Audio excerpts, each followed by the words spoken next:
la circulation interfile pour les motos, cette grande farce qui nous a été vendue comme une révolution de la sécurité routière. On nous avait dit, c'est expérimental, mais ça va tout changer. Les motards seront plus en sécurité, le trafic fluidifié, et tout le monde sera heureux. Sauf que voilà, après des années de tests, de rapports et de débats, on nous annonce maintenant que, surprise, on prolonge l'expérimentation. Oui, vous avez bien lu, on ne l'interdit pas comme dit il y a quelques heures, on la prolonge. Parce que, visiblement, on adore jouer avec la vie des gens comme si c'était un Monopoly.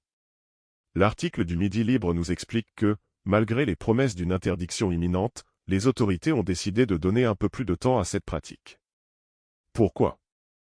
Parce que, apparemment, les résultats sont mitigés. Traduction, il y a eu des accidents, des morts, des situations chaotiques, mais bon, on va quand même continuer à tester. Parce que, après tout, qui a besoin de certitude quand on peut jouer à la roulette russe sur l'autoroute? Le texte souligne que cette décision de prolongation a été prise après de longues discussions entre les experts en sécurité routière, si on peut les appeler comme ça, et les représentants des motards. Les motards, eux, défendent bec et ongles cette pratique, arguant qu'elle réduit les embouteillages et les risques de collision par l'arrière.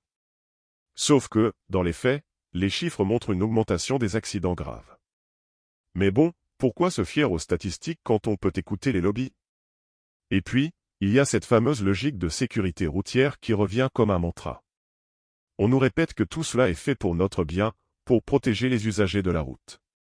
Sauf que, dans le même temps, on continue à autoriser une pratique qui met en danger tout le monde. C'est un peu comme interdire le tabac tout en vendant des cigarettes à prix réduit. Cohérent, non? Enfin, l'article termine en nous rassurant, cette prolongation est temporaire, et une décision finale sera prise un jour. En attendant, les motards peuvent continuer à jouer les équilibristes entre les voitures, et les automobilistes à prier pour ne pas en croiser un de trop près. Parce que, visiblement, on nous prend vraiment pour des connards.